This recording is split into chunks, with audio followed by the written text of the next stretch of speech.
January nga, winter talaga. Tapos anong oras na ba? 11:45 AM. May titignan kaming house na for rent. Pero malayo sa amin, malayo dito sa amin. Parang 15 minutes away. And ayan, so let's see kung magugustuhan namin yung place. Oh, nakita niyo yung car? Umano siya. Nag-skid. Medyo mabilis, nagmamadali yata yung car, kaya ano siya. Ganyan yan pag nag-snow. Madulas kasi yung snow, medyo wet. Wet snow siya. Hindi siya yung hindi siya yung parang snow na talagang katulad ng isang araw na maganda yung pagka-snow, parang malambot, ganon. Ngayon yung snow parang basa yung snow. Kaya parang madulas rin yung snow niya ngayon. Pero nung isang araw, maganda yung snow eh. Parang parang yung snow talagang malambot-lambot, ganon. Pero ngayon, eto, nag-snow kasi ngayon malakas. Ano siya, may pagka-wet snow. Ayun yung isang house, oh, yun yung sinasabi ko. Ayun, for rent rin yung house na yan. Ano yan eh, meron siyang anong tawag dun? May basement siya, tsaka taas. So, pinaparent niya yung taas, tsaka yung baba. Yung taas, yung 2 bedroom, ano siya, ano ba tawag dito? 2,000. Tapos wala pa dun yung utilities. So, parang, ano ba tawag nito? Parang 60% yata, 2,000 plus 60% utilities. Ayun, no, may may nag-snow cloud dito. Yeah, see, that's the snow cloud ng London. Maliit pa nga. Dito pa lang yun sa may loob ng kasi ang inuuna nilang i-plow yung yung daanan ng bus, yung bus lane. Tapos tsaka na yung loob-looban. Kaya yung amin, di ba, yung dinaanan natin, mataas na yung snow. Dito, ayan, medyo naman, kasi nga may nagplow. So, back dun sa tingnan namin, dun sa house, ano ba tawag nito? Yun nga yung nasa kantong yon, Bully Corner, Cheapside. Ano siya, 2,000 yung taas, plus 60% utilities. Magkano utilities? Then, sabihin mo, depende. $90 lahat-lahat. Ano yun yung hydro, yung water, tapos tatlo yun eh, di ba, yung heat, yon. Tapos wala pa dun yung internet. Sabi mong internet, $50 per month din. So siguro, di parang magiging 2,100 din yun, or 2,150. So, yun nga, ang hinanap nga kasi namin, less than 2,000. Kasi nga ngayon, yung binabayaran namin sa rent namin, for 2 years, nasa 2,000 per month. Oo. Tapos ito nga, nag-additional pa ng $50 na additional. Wala namang nagbago dun sa unit namin. Hindi nga inayos yung, di ba, yung sa may pintuan? Sa pintuan, pati yung screen door dun sa may, sa may balcony, hindi naman nila pinalitan yung mga kagat-kagat ng squirrel doon. Kasi yung screen, kinakagat ng squirrel. Ayun, hindi naman nila pinalitan. Sinabi namin yun dun sa bagong management. Parang wala naman silang sinabi. Pati yung yung rinig na rinig sa atin, ano nga ba yun? Yan si daddy, siya nagdadrive. Yung yung sa kitchen. Oo, wait lang. Exhaust. Ayan yung exhaust. Yung exhaust namin, dinig rin namin yung exhaust dun sa baba na unit. Pag nagbukas sila ng exhaust, rinig din namin. Ayun. Tapos naamoy din namin yung niluluto nila. kaya wala. Kaya nag-ano kami na makalipat nga. Kasi 2 years naman na, diba? Tapos ayaw man lang nilang babaan yung rent namin. Ay, samantalang ino-offer nila yun sa iba, 1,695. Oo. Plus 1 free rent daw. Oo, yun pa yung offer nila dun sa mga bagong magre-rent. 1,695. Fully furnished pa. Fully furnished with Free rent. 1 month free rent all in. 2 parking din yun. So yun, syempre inflation ngayon, 'di ba? Mataas na mga kaya kailangan magbawas-bawas din tayo ng bill kasi yun yung pinakamalaking bill namin, yung rent. Kahit sabihin mo all in na siya, nandun na yung kuryente, mga ganun. Syempre, ganun pa rin. Kailangan natin maghanap ng mura ngayon na rent. So yun, punta tayo muna dun. Saan siya? Argyle part. Argyle. So check natin kung magugustuhan natin yung house. House daw siya pero nasa taas din, no? I mean, upper level siya. Hindi yung basement. 2 bedroom din. And di naman namin alam na ganito yung weather ngayon. Kaya biglaan din, sabi namin, check na natin tomorrow. Kasi palagitnaan na ng buwan matapos na So ibig sabihin magbabayad ulit kami ng pang next month. So let's see. So tignan natin.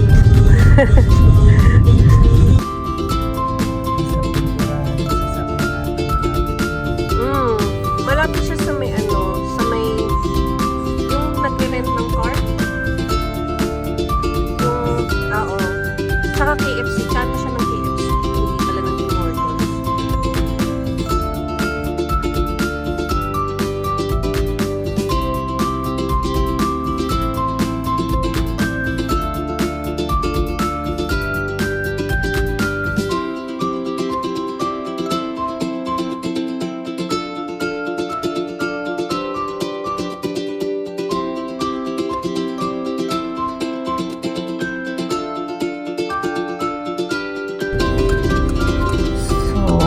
On the Dundas Street. And pupunta kaming Vancouver. Vancouver.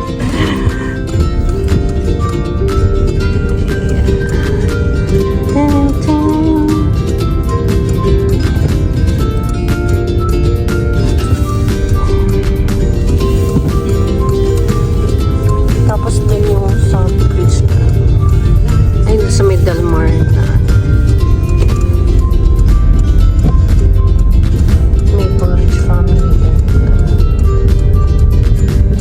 Right onto Vancouver Street, then your destination will be on the left.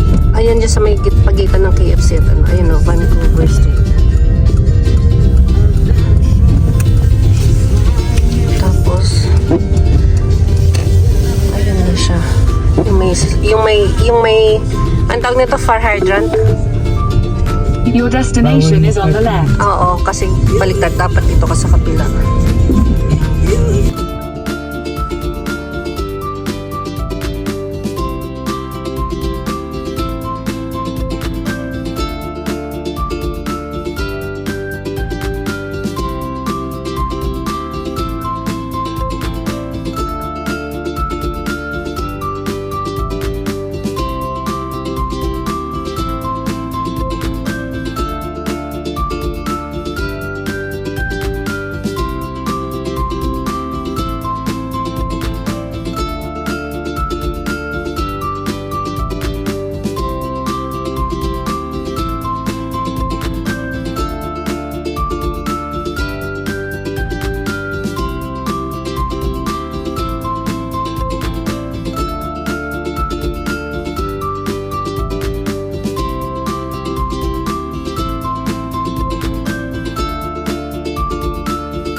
Ay guys, so yun nga. Teamwork. Oo nga no. Tapos bibigyan ka na naman nila ng Matamis. ice cup na matamis pero sinasabi protein. Oo nga. Ayun guys, nakita na natin yung house. Ano masabi mo, Daddy? Sa akin, okay lang. Hindi naman ako. Yung mga bata, okay lang din doon. Kasi parang yung flooring niya, okay naman. Wala masyadong kanto. Yung bahay, okay siya. Okay yung, I mean, luma, syempre yung mga hindi furnitures eh, appliances, luma. Unang-una yun yung napansin ko. Yung, syempre yung, Palitan naman daw. Highbury Avenue North. yung washing machine, di ba? Yung baba. Ayun yung 4 lease, oh. Kaya lang bahay nasa Highbury. Ito na yung Highbury na dinadaanan natin.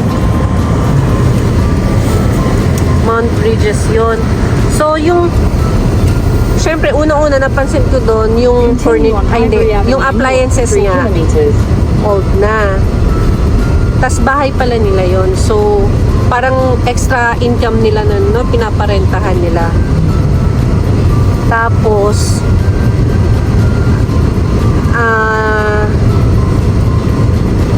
ang naano ko rin doon, syempre, Ganun din yung distance ng school sa bahay. oo, same siya ng distance nung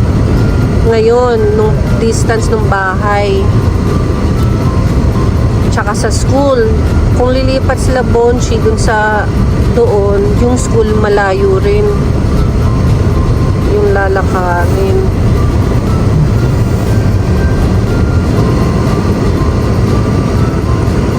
Ano pa ba? Tsaka yung, syempre, hindi natin maano rin yung lagi naman. Maganda yun kapag hindi winter. Maganda doon pag hindi winter kasi malapit sa park, malapit sa East Lion Community, yung may swimming pool. Lahat naman ng bahay hindi maganda pag makalat. Oo. Lalo na pag wala kang mudroom. Pero yun kasi meron siyang parang veranda na pwede mong gawing mudroom mo. Oo. Meron siyang parang anong tawag nito? Balcony. Balcony. Parang veranda, patio. Patio. Bago pumasok. Pagka veranda mo. Pagka kasi balcony sa second floor mo. Yeah, tapos liliko kasi siya. Pero padiretso rin to dati. Tapos ano pa ba? Kaya dito talaga ako nagle-lane kasi pag galing ako ng 401. Oh, dito ka dumadaan, Highbury, di ba? Pag galing ako ng 401 kasi ito nag-merge ng single file lang. Tapos ito yung mas mura parati na Petro Canada. Oo nga. Ayan. Dulas ng Pacifica. Oo. So, eto yun eh. Dito rin yung daanan eh. Dundas. Tapos papunta doon. Ay, no, wala. Ayan, pakita mo na. Wet snow talaga siya. Oh, wet snow siya. Kaya madulas yung niya. Naka-video ko. Slushy. Slushy. Kaya medyo delikado nga yung daan. Madulas. Tapos, ayun. Okay naman siya. Kaya lang, okay naman. Kailangan lang talaga siya linisin.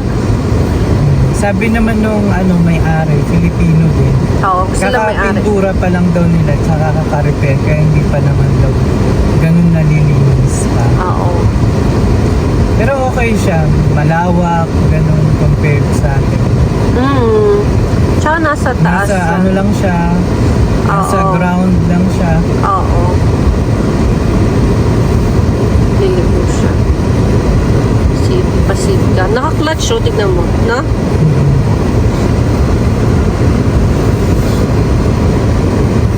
Nagkamali sila kaya liliko. Kala nila pa left turn sila. Pathfinder. So, ayun. guys, anong masasabi nyo? Wow! Ano masasabi nila? House tour. 7 lang naman yung viewers natin sa Chera Pura. Anong masasabi ninyo? Oh, yun nga eh. Late, ano rin. So, hindi, ano ba? Hindi rin magandang maglipat kasi ng ganito, ng winter, di ba? So, Una, delikado. delikado. Predictable yung daanan. Oo. Hindi mo alam na mag-snow pala dun sa ano, dun sa sabi sa cellphone, sa weather Weather forecast, forecast. hindi mag-snow ngayon, maulap lang, pero yun ma'am, tingnan mo, nag-snow naman. Tapos, ayun, Tapos kahit nasabi, pag ganito, kahit nasabi mong speed limit dito is ganun. Kasi mahilig sila, abutin nila yung max eh. Ano naman, yung iba naman na lokal na talaga dito. Malalaman mo talaga kung sino yung lokal dito kasi mabait sila sa daan eh. Lalo na pag ganito, naintindihan nila eh. Pero pag mga, nako, ewan ko, mga... Tsaka sabi naman nung OPP na na police, slow down. Diba yung slow down. sabi na pag ganyan ang weather, you slow down. Siyempre masusundin namin yung pulis Oh. kaysa sa galit ng mga Sabi nung OPP police, Ontario. yeah, province. kailangan lahat tayo makauwi ng safe. Yes. So kahit hindi mo sundin yung speed limit na basta hindi ka lang nakakaano, Tsaka nasa driving lane ka lang dapat Oo. kapag ka... diba? Galing nung speech ni Mark Carney sa sa Switzerland. Sana may Pero nainis si Trump. sana may leader tayong ganun. Nainis si Trump dun sa Leader that you can be proud of. yeah, ayun yung yung blower. Prime Minister Mark Carney. Yeah, in fairness, dati gusto ko si yung conservative. Pero maganda naman ang point ni yung conservative ayaw nila ng immigrant. Kasi Pero yung si since- Mark Carney kasi, ano siya eh, economist. Oo. Tsaka ano siya, Naging na politika. ang tawag doon? Bumalik kami sa politika. Ano ba si Mark Carney? Sa World Bank siya. Naging World Bank, siya, parang Chairman? Ganun. president ba? Ano ba ng World Bank yun? Governor ng World Bank noon, ng Canada, tsaka ng England. So, economist talaga siya. Tapos, ayun, kaya rin siguro siya nanalo kasi tinitignan nila yung portfolio mo di ba? May bata. Oo. May Tumatawid. batang tumatawid sa hindi tawiran.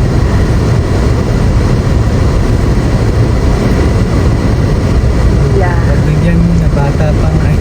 Oo. Pero dapat di niya ginagawa rin. Kasi baka dyan lang siya nakatira, no? Hindi, baka nilalamig na rin. Oo, hindi na siya makapaglakad ng malayo. Nag-aaral din ako dati. Sa tawiran talaga ako tumatawid pag ganito ka, nun eh. Ayun, no, may Naglalakad ako noon. Turn left onto Ayun. Cheapside Street. May, hindi, dog pala yun. Dog yun. Kakaiba kasi yung dog nila may damit. Na Dog kala ko yun. tao. Dog yun, walang gaganituhin dito. We're so, humane. Hindi, kala ko may parang nanginginig na doon, nilalamig. At the light, turn left onto Cheapside Street. May tali sa liig, kasawak ng pulis. Kaya hindi ko nakita yung tali. Kaya sabi ko, ay dog pala yung So, yun. Hindi ko alam kung kailangan pa ba natin mag iba pang check ng ayun, nag-go na natin mag-check ng house or what. Pero for me, Tingin mo, okay na yun? Continue on Cheapside Street. kailangan for mo pa 1 ng kilometer. prayers. Kung, Kasi pag nakuha ng iba yun, hindi, yun nga, hindi naman pinupost nila, hindi daw pinost nila sa di ba? Hindi nila pinupost sa Facebook Market. pero So, syempre isipin mo nakaabot sa iba. Nakaabot nga sa atin eh. Ano? Nang hindi naman tayo nagpo-post na. Oo nga eh. naghahanap tayo. Siguro nga kay Kuya ni-refer Tupe. tayo ni Kuya Tupe. Yeah, shout out. Thank you. Shout out Kuya Tupe. Napakabait na tao talaga. Dito pa yung isang bahay na sinasabi niya eh, no? Ito rin ang iniisip ko, kung at least yan, tabi ng school. Yun nga lang, dead end ka, nasa looban. Tapos kung lalabas ka, dyan ka lalabas, oh. Kung maglalakad ka lang. Doon yun eh, doon. Yun, no, yun yung may bahay doon. Dito sa Macni. Ayan. Mahirap mag-check ng house. Pero, nga. Ayan, guys. So, nandito na kami sa school ng kids magsusundo. Pero kanina, umuwi na kami muna. Dumiretso kaming house. Then, yun nga. Tas ngayon, 3 o'clock. 3:20 pa naman yung labas nila. Erin. Tas 3:30 si Bonchi. So, yon yung bahay na nakita. Ano na tinignan ko kasi ulit yung sa video, sa picture. Binidyohan ko nga kasi yung bahay. Okay siya. Malapit siya sa Dundas. Tas malapit siya sa KFC. Tsaka sa Del Mar Restaurant. Basta sa Dundas area siya malapit. Tas malapit siya doon sa Gilbartar Market. Yun nga lang, kapag sa school, pababa naman yun pa south, parang ganito kalayo rin. From house namin, tsaka dito sa Knollwood. Nasa 1 kilometer din. Nasa 1 point. Ganun din, malayo rin. Katabi kasi ng Catholic school yun, yung Pius ba yun? Pio. Ano nga ba school yun? Basta magkatabi yung Catholic tsaka yung public school nila. Pius, oo. Tapos, yun, malapit rin ng East Lion. East Side Mario. Ayun. So, actually, okay yung house, okay yung place, kahit sabihin mong kapitbahay mo matanda. Tas meron kasi nasa baba yung basement. Parang may dalawang nasa basement, saka isa pang unit, studio unit daw dun sa likod. Isang ayun. Pero may ano ba, student daw ba yun? hindi eh. Parang may lalaki na may girlfriend nga daw nakasama doon. Tapos yung isa bachelor din. Girlfriend? May lalaki Kasama. din. Parang isang ang tawag dito, sabi niya, Studio. Latino? O ano ba? Yung Indian. tsaka yung isa parang Yung sa neighbor yun, yung Portuguese. ayun. Pero So, hindi ko alam kung ano yung isa na sinasabi. oo, kasi may dalawang nakatira nga doon eh. I mean, isang nasa studio, tas yung isa nasa basement. Ang galing nga eh, diba yung bahay, naging ano nga nila, parang, ayun, parang 15 years parentahan. na sila na bahay niya yun, 15 years Yun yung ago. unang bahay nila, tapos nakabili na ulit yata sila ng isa pang bahay. Tapos yun, pinaparentahan na nila. Ginawa nilang parang 3 unit. Isang basement, isang yung main floor, tapos yung isang nasa likod, parang studio type. Syempre, kasi diba, yun naman talagang pinakamalaking gastos dito, yung rent eh. Rent. Oo. Tapos, ayun, 1.4. So, yung price niya, ang 1.4 all in. Okay siya, bahay. Tapos may veranda, nasa may ground patio. ka lang. Nasa ground ka lang. Hindi katulad ngayon, medyo mataas. Oo. Pag may grocery kang mabigat, kawawa naman ako. Bubuhat ako ng... Pero, ewan ko lang kung may mga bandang homeless yun kasi Dundas area eh. Ba't patitirahin mo ba sa bahay? Hindi naman. Hindi, kaya sabi ko kay daddy, bili ka ng ring camera para, kasi, di ba uso rin dito yung kinukuha yung mga kapag nagpa-deliver ka sa porch. May kumukuha ng Porch mga snatcher. delivery mo, oo. Kaya nakikita sa ring camera. Tingnan mo nga sa tinitira natin ngayon, may homeless na sumisigaw every night, di ba? Oo. Pat dyan sa likod. Ng Ayun. bahay. Hindi, ano lang yung appliances lang yung ano ko doon. Pero yung place, Tapos kung maglalakad man sa school, pwede problema namang yung umabsent appliances. eh. Pwede namang- Appliances, bumili tayo na appliances. Ano ba gusto mo? Bili lang ng bili. Hindi. Ano ka ba? Hindi. Kaya nga magtitipid nga tayo, magbabawas tayo Hindi, bili ng lang ano ng eh. bili. Hanggang hanggang umuwi. Hanggang umuwi. Oh, ganun. Dito tipid-tipid talaga. At saka maganda rin doon kasi Pilipino ang may-ari. Dito, Mas madaling kausap kung hindi Pilipino. naman kasi paanuhan dito, paggarbuhan ng buhay, pa komportable. Oo nga. Kaya doon na lang din mapupunta talaga yung pera mo minsan sa mga pagbili ng mga gamit mo sa bahay, ganun. Tapos Mga mag-garden, necessities talaga. mag-garden ka sa likod.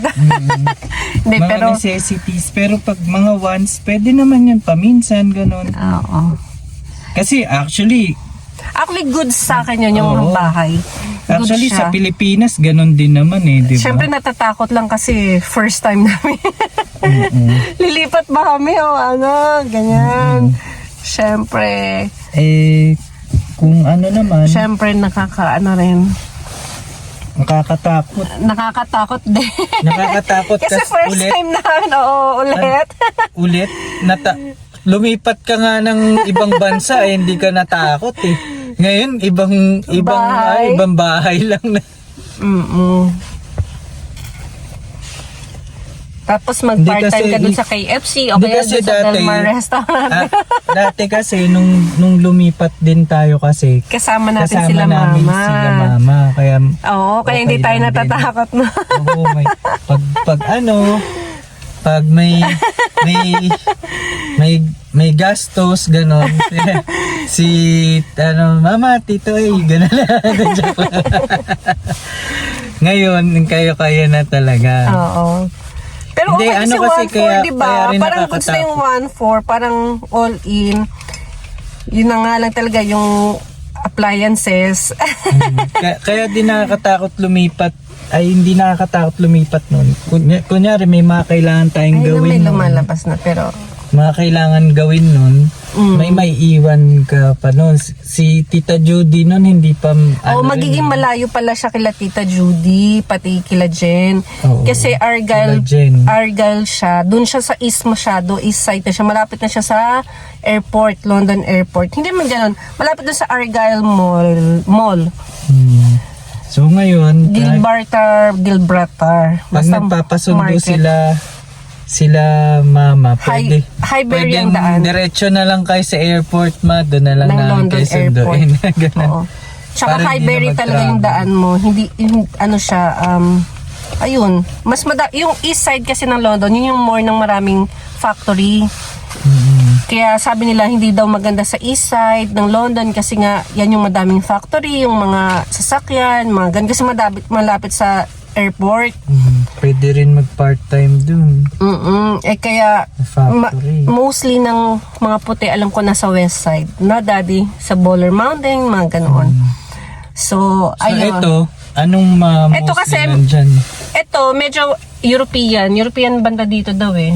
Mga nandito sa Carling Heights. Pero marami rin Pilipino kasi yung mga ibang Pilipino na na nauna sa amin dito, Oo. diyan na sila daw nakakabili ng bahay nila. Malay mo, sign na rin yun, di ba? Kasi ano rin eh, ginawa rin, extra income din nila yan. Extra income. So, ayun. So, Galing, no? dito na namin tatapusin yung video. Wow! Wow, dito na namin tatapusing video. So, hindi pa namin alam kung ano ba talaga final decision. Pero, good sa akin yun. Okay sa akin Pero yun. sana wag makuha pa kasi Hindi, ayusin pa nila eh. Kasi tsaka meron pa tayong 1 month na diba? If ever na, syempre may last deposit tayo dun sa ngayon, diba? So, Oo. kung kukunin natin. So, February. So, mostly March kami lilipat. If talagang lilipat na kami. Kasi may 1 month pa kami eh. Pero naka-reserve na yun. Oo. Sasabihin ko kay kuya. Si kuya parang family din natin eh. Dalawang Dalawang anak. Isang lalaki at na, isang oo, babae. Isang babae at isang lalaki. Hindi ko siya masyadong natanong, pero taga Cebu daw sila. Nung ano. Pero 15 years na sila dito, so matagal na. So, dito na talaga Tapos sila. grabe sa ang mura ng nabili nilang bahay. Parang siguro mga 3 times ng presyo na ngayon. 15 years ago. Pero pag tinignan mo ngayon sa market yun, kung magkano yun, baka mga Tsaka yung bahay kasi parang ano, yung tinignan natin, parang pinaparentahan nila yun sa mga student. Ngayon, wala na ngang student, pahirapan na, di ba? So, medyo mahirap na yung kaya bumaba rin yung price yata ng mga renta ngayon. kasi wala nang nagre-rent. Oo, wala nang nagre-rent ng mga international students. Kasi may gamit doon sa bahay, nakita niyo ba? Parang May mga study table. Oo, may study table, tapos may bed, may sala, siguro parang per room nila inaano. So 9 minutes pa lang, tapos Hindi. So ayun, wala pang antayin na mag-vlog ulit kami kapag kapag nagpagas kami sa Costco. Kasi ganun so, lang. hindi. Ayun, see you. Thank you. Bye. Comment kung ano. Comment kayo kung kunin or hindi. Kasi napanood na nila eh. So ibig sabihin, comment kayo kung kunin or not. Wow. At may chance kayong manalo ng 1 kilong snow. Padadala namin. Kung Natunaw na. Ayan, so sundin namin. Ayun na sila, Bronwyn, lumabas na. Bye!